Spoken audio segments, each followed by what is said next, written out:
Integral domain. अब हमारा topic है, अब हम पढ़ने वाले इंपॉर्टेंट टॉपिक है इंटीग्रल डोमेन। ये जो रिंग थ्योरी अगर पढ़ रहे हो, रिंग थ्योरी का सबसे इंपॉर्टेंट टॉपिक कौन सा है देखा जाए तो इंटीग्रल डोमेन। ठीक है, सामने वाले ने कहेगा अगर आप रिंग थ्योरी पढ़े तो आप कहोगे जी हाँ मैंने रिंग थ्योरी पढ़ा है, तो भाई इंटीग्रल डोमेन क्या होता है। अगर आप इंटीग्रल डोमेन नहीं बताया तो सामने वाला बोलेगा जब आपको इंटीग्रल डोमेन नहीं मालूम इसका मतलब आप रिंग नहीं पढ़े हो, रिंग थ्योरी बिल्कुल नहीं पढ़े हो।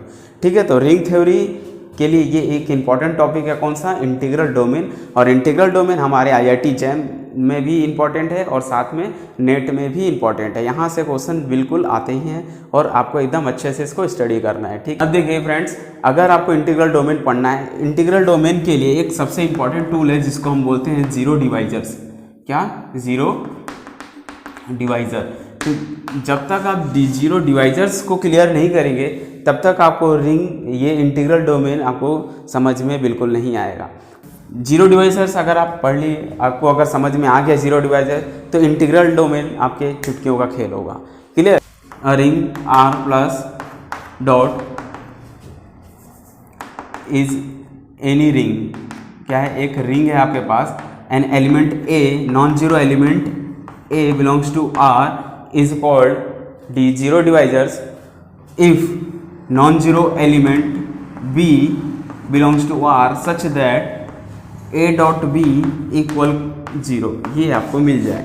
ये जीरो डिवाइजर्स की डेफिनेशन है। क्या कहता है कि अगर मैं कोई दो, सिंपल डेफिनेशन समझिए, कोई दो नॉन जीरो एलिमेंट उठाया, कहाँ से, रिंग से, कोई दो नॉन जीरो एलिमेंट को, नॉन जीरो बोल रहा हूँ मतलब जीरो ना हो, ऐसे दो एलिमेंट उठाऊं जो खुद तो जीरो नहीं है, लेकिन जब मैं इसका मल्टीप्लाई करूँ, प्रोडक्ट करूँ, तो मुझे जो आंसर मिलने वाला है आपको क्या मिलेगा, जीरो मिलेगा।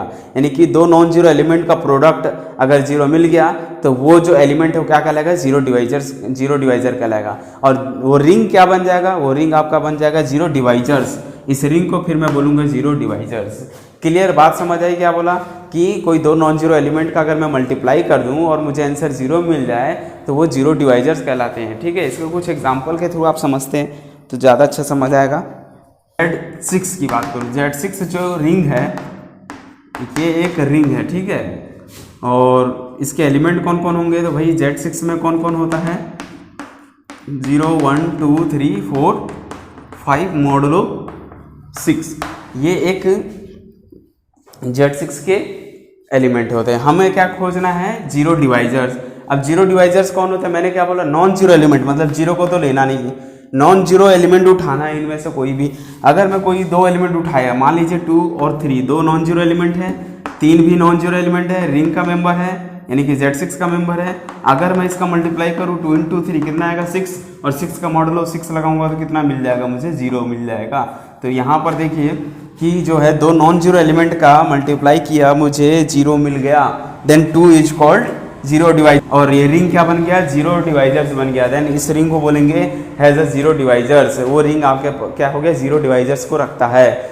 समझ आई बात को, कि नॉन जीरो एलिमेंट का मल्टीप्लाई करने पे हमें जीरो मिल जाए तब वो रिंग क्या बन जाएगा, जीरो डिवाइजर्स बन जाएगा।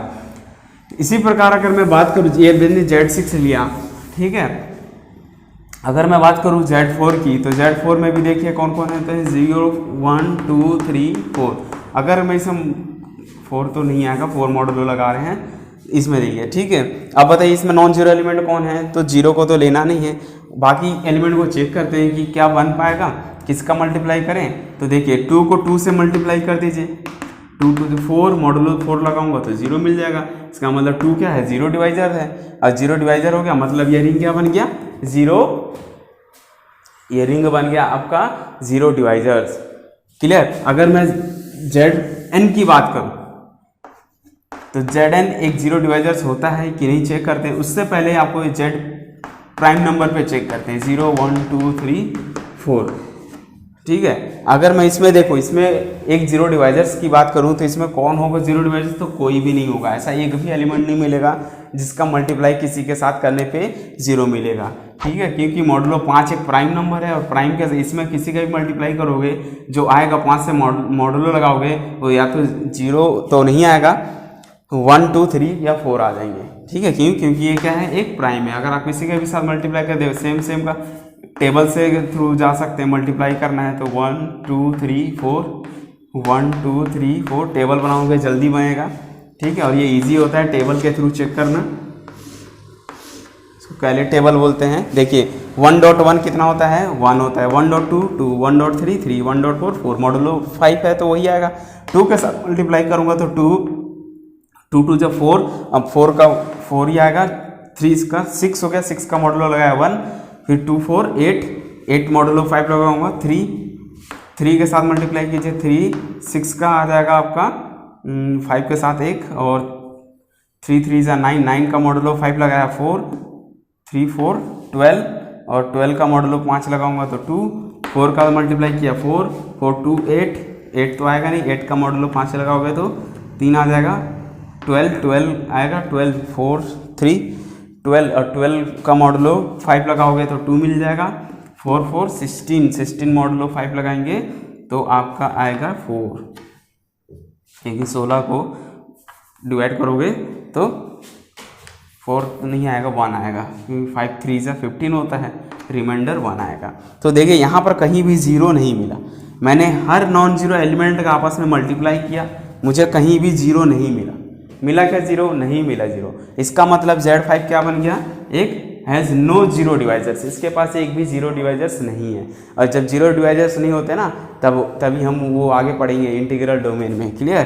तो अभी फ़िलहाल हम जीरो डिवाइजर्स को रीड कर रहे हैं, इसको अच्छे से बारीकी समझते हैं। तो इससे ये पता चला कि ZP, P मीन्स एक प्राइम नंबर, ZP क्या होता है? Has no zero divisors, no zero divisor, इसके पास एक भी जीरो डिवाइजर्स नहीं होते हैं। तो Zn एक जीरो डिवाइजर्स होता है कि नहीं? तो जीरो डिवाइजर्स होता है, लेकिन कब? कंडीशन है, कंडीशन कहता है कि n की वैल्यू 1 से बड़ी होनी चाहिए।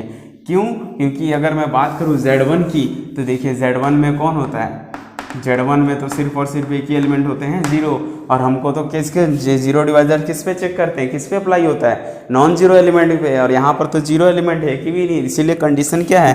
Zn कब होता है? n ग्रेटर देन 1 होना चाहिए और n की वैल्यू p नहीं होनी चाहिए, p नहीं होनी चाहिए, तब वो Zn क्या बन जाएगा?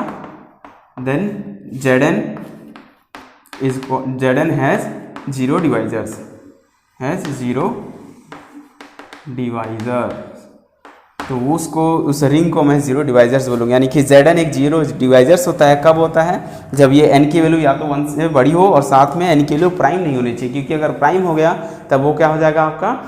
हैज़ नो जीरो डिवाइजर्स, उसके पास एक भी जीरो डिवाइजर्स नहीं होंगे।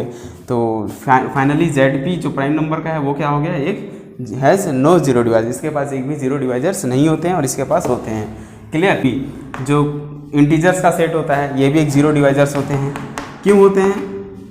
इसलिए होता है क्योंकि आपके पास ऐसा कोई दो नॉन जीरो एलिमेंट सर्च नहीं कर पाओगे जिसका प्रोडक्ट करने पे क्या मिल जाए? मुझे जीरो मिल जाए। तो इसका मतलब ये हैज़ नो जीरो डिवाइजर्स, ये जीरो डिवाइजर्स नहीं होता है, ध्यान दें, नहीं होता है बोल रहा हूँ। इसके पास एक भी जीरो डिवाइजर्स नहीं है। क्यों? क्योंकि इसके पास कोई एलिमेंट ही नहीं है जिसका मल्टीप्लाई, ये ऑर्डिनरी सिस्टम है कि मल्टीप्लाई करेंगे जीरो आएगा। क्यू रेशनल नंबर का सेट, ठीक है, और हो गया आपका Q√2 QI, ठीक है। इस तरह के जो बनते हैं ये सारा क्या होता है? हमारा कॉम्प्लेक्स नंबर का सेट। ये जो है हैज़ नो जीरो डिवाइजर्स, इसके पास एक भी जीरो डिवाइजर्स नहीं होते हैं। और एक इम्पॉर्टेंट थ्योरम है, इस इम्पॉर्टेंट थ्योरम को आप जान लीजिए तो ज़्यादा बेटर होगा। वो इम्पॉर्टेंट थ्योरम क्या कहता है कि अगर कोई मैं दो क्या ले लूँ, दो हैज़ नो जीरो डिवाइजर्स, दो नॉन जीरो डिवाइजर्स रिंग ले लूँ, उनका प्रोडक्ट करके देखूँ तो वो क्या हो सकता है? जीरो डिवाइजर से भी हो सकते हैं। एग्जाम्पल के तौर पे अगर मैं बात करूँ कि Q रेशनल नंबर का सेट Q क्रॉस QI, देखिए ये एक मैंने सेट लिया, ये क्या था? है नो जीरो डिवाइजर, इसके पास एक भी जीरो डिवाइजर्स नहीं थे, इसके पास भी नहीं थे, लेकिन इसका मैं प्रोडक्ट करके चेक करूँ अगर, तो देखिए क्या ये जीरो डिवाइजर्स बनेंगे? तो इसके एलिमेंट कौन कौन होंगे? तो आप जानते ही होंगे, क्रॉस में है तो प्रोडक्ट इस फॉर्म में होगा, ठीक है। तो अभी हम एलिमेंट तो नहीं बात करते, इसके एक एलिमेंट उठाता हूँ। कौन सा एलिमेंट उठाया है? मान लीजिए 1, रेशनल नंबर में 1 होता है, इसमें 0 ले लिया, 0 होगा ना इसमें। इसको कैसे लिख सकते हैं? 0 + 0 आया उठा, इसके एलिमेंट उसी पैटर्न में होता है, तो इसको 0 का मतलब 0 ही है। तो यहाँ का एक एलिमेंट, दूसरा एलिमेंट, ये नॉन जीरो एलिमेंट है। जीरो एलिमेंट कब बनेगा? जब पूरा जीरो। अभी ये फिलहाल नॉन जीरो एलिमेंट है। दूसरा एलिमेंट उठाया मैं 0 1, Q 0 में भी होता है और 1 इसमें है, Q√I में 1 होता है। क्यों?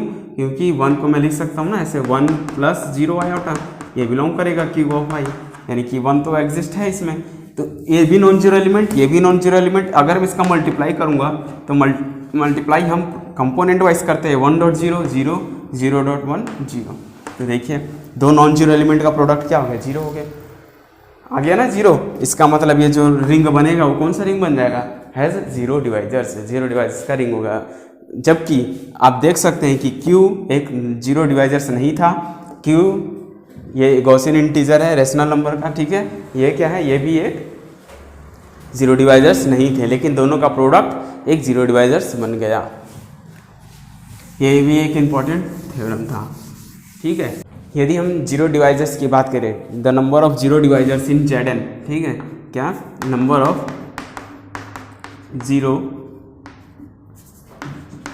डिवाइजर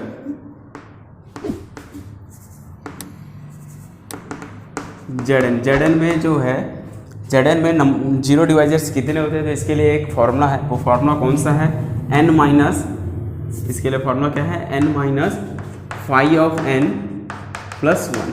ये एक इम्पॉर्टेंट फार्मूला है फाइंड करने का, क्या चीज़ फाइंड करने का, जीरो डिवाइजर्स। किस में, Zn में, सभी में नहीं भाई, सिर्फ Zn के लिए फार्मूला कि Zn में आप जीरो डिवाइजर्स से बताइए कितने होते हैं, तो Zn में कितने होते हैं, n minus five n plus 1, इसको हम लोग यूनिट भी बोलते हैं, ठीक है, इसको यूनिट, जो आइलर 5 फंक्शन पढ़े थे उसको बोलते हैं, ये यूनिट भी इसको बोलते हैं, ठीक है। अगर बोलेगा जीरो यूनिट फाइंड कीजिए Zn में, तो हम फाइव n कैलकुलेट करेंगे। तो ये फार्मूला है, बेसिक फार्मूला है। इसके एक एग्जांपल देख सकते हो, जैसे number of zero divisors in Z10 की बात करूँ, अगर मैं Z10 की बात करूँगा तो फार्मूला क्या बनेगा, 10 माइनस फाइव ऑफ 10 प्लस 1। अब 5 10 कैलकुलेट कर लीजिए, तो 5 10 कैसे कैलकुलेट करते हैं, 5 ऑफ 2 इंटू 5, और ये प्राइम फैक्टर है, कंपोज अपने को प्राइम है, रिलेटिव को प्राइम, तो इसको मैं 5 2 इंटू 5 ऑफ 5 लिख सकता हूँ। और प्राइम नंबर का एलर 5 फंक्शन एक जस्ट माइनस कर दीजिए, इसमें माइनस करूँगा तो 4, कितना आएगा 4 यहाँ पुट कर दीजिए, तो कितना आ जाएगा, कितना आ गया 4 ना, तो 4 यहाँ अगर हम पुट करते हैं तो मुझे देखिए क्या मिलने वाला है, ये यहाँ पर 4 पुट कर दीजिए, तो 10 माइनस 4 प्लस 1, और 4 प्लस 1 कितना हो गया 5 मतलब 5 इसमें क्या होते हैं, जीरो डिवाइजर्स होते हैं। कौन कौन होते हैं, तो जीरो डिवाइजर्स वो भी हम चेक कर सकते हैं इजीली कि कौन कौन से होते हैं जीरो डिवाइजर्स, ठीक है। उससे पहले हम यूनिट भी फाइंड करेंगे कि यूनिट क्या है, तो यूनिट के बेस पे आप जीरो डिवाइजर्स निकालना ज़्यादा इजी होगा, क्योंकि ऐसे हम खोजते रहेंगे तो वो इजी तो है नहीं। जीरो डिवाइजर्स वो 5 ठो कैसे होंगे, नॉन जीरो एलिमेंट होगा जो जीरो मिल जाएगा, ये खुद जीरो नहीं है और ये भी नॉन जीरो एलिमेंट होगा, ठीक है, नॉन जीरो एलिमेंट होगा लेकिन जीरो मिल जाएगा। ऐसे कितने होंगे Z10 में, तो ऐसे Z10 में 5 एलिमेंट मिलेंगे आपको, जो क्या हो जाए, वो आपको ज़ीरो कर देगा, ठीक है, आपस में मल्टीप्लाई करेंगे तो ज़ीरो मिल जाएगा। इसी प्रकार अगर हम ZP में बात करें, सपोज करो यहाँ पर ZP है, प्राइम नंबर है, तो ZP में कितना होगा, तो P माइनस 5P प्लस 1, और 5P आइलर 5 फंक्शन अगर प्राइम होगा तो हम लोग कैसे निकालते हैं इसको, P माइनस 1 कर देते हैं। अभी मैंने बताया था कि 5 का कितना होता है, तो 5 माइनस 1, एक पीछे एक कम कर देते हैं, ठीक है, और ऑलरेडी इसमें प्लस 1 है, ये कैंसिल हो गया, तो बच गया क्या, यहाँ से बच गया P माइनस P यानी कि जीरो, यानी कि ZP अगर प्राइम नंबर होगा तो उसमें एक भी जीरो डिवाइजर्स नहीं होंगे। नंबर ऑफ जीरो डिवाइजर्स की संख्या कितनी होगी, जीरो। इसीलिए मैंने कहा था कि Z5 Z7 Z11 ये सारे जो हैं इसके पास एक भी जीरो डिवाइजर्स नहीं होते हैं, क्लियर। तो ये था हमारा Zn में। एक गॉसियन इंटीजर पे थोड़ा वर्क करते हैं, क्या होता है गॉसियन इंटीजर के लिए। अगर मैं Zn की बात करूँ, Zni, तो देखिए Zni में क्या हो गया कि Zni में a plus iota b type के मेंबर होते हैं, सच दैट कि ये जो a और b होगा आपका Zn का मेंबर होगा, क्लियर। तो अभी अगर मैं बात करूँ कि Z5, ये देखिए क्या ये जीरो डिवाइजर्स होते हैं, तो इसके बारे में हम कुछ नहीं कह सकते, ये हो भी सकता है और नहीं भी हो सकता है, यानी कि मे या मे नॉट, ठीक है। यदि मैं Z5 की बात करूं, अगर मैं Z5 की बात करूं तो इसके कोई दो मेंबर नॉन जीरो एलिमेंट उठाता हूं, और नॉन जीरो एलिमेंट कौन है, मान लीजिए 2 प्लस आयोटा और 2 प्लस आयोटा और 2 प्लस 4 आयोटा। ये देखिए ये दोनों मेंबर इसमें बिलोंग करते हैं Z5, क्योंकि सामने के कोफिशिएंट जो है Z5 के मेंबर है, 4 5 से ज़्यादा है नहीं, ठीक है। तो ये जो है इसका मेंबर है। अगर नॉन जीरो एलिमेंट है इसका मैं मल्टीप्लाई किया हूँ, देखता हूँ आंसर कितना मिलेगा। 4 8i प्लस 2i और 4 प्लस 4 माइनस 4, ठीक है। आयोटा का स्क्वायर -1 होता है। देखिए यहाँ से ये कैंसिल हो गया। 8 + 2 10 आयोटा, 10 का मॉडुलो 5 लगाऊंगा तो 0 आयोटा, और 0 आयोटा मतलब 0 मिल गया। यानी कि दो नॉन जीरो एलिमेंट का मल्टीप्लाई किया तो मुझे क्या मिल गया, 0 मिल गया। इसका मतलब Z5 क्या बन गया, एक Z5 क्या है, एक जीरो डिवाइजर्स है, ठीक है। इसके पास जीरो डिवाइजर्स हैं, तो इसके बारे में हम कुछ नहीं कह सकते हैं, नहीं भी हो सकता है, हो भी सकता है। तो Zn(i) जो गॉसियन इंटीजर होता है, ये हमारा क्या है, जीरो डिवाइजर्स बनता भी है, नहीं भी बनता, हम इसके बारे में नहीं कह सकते, ठीक है।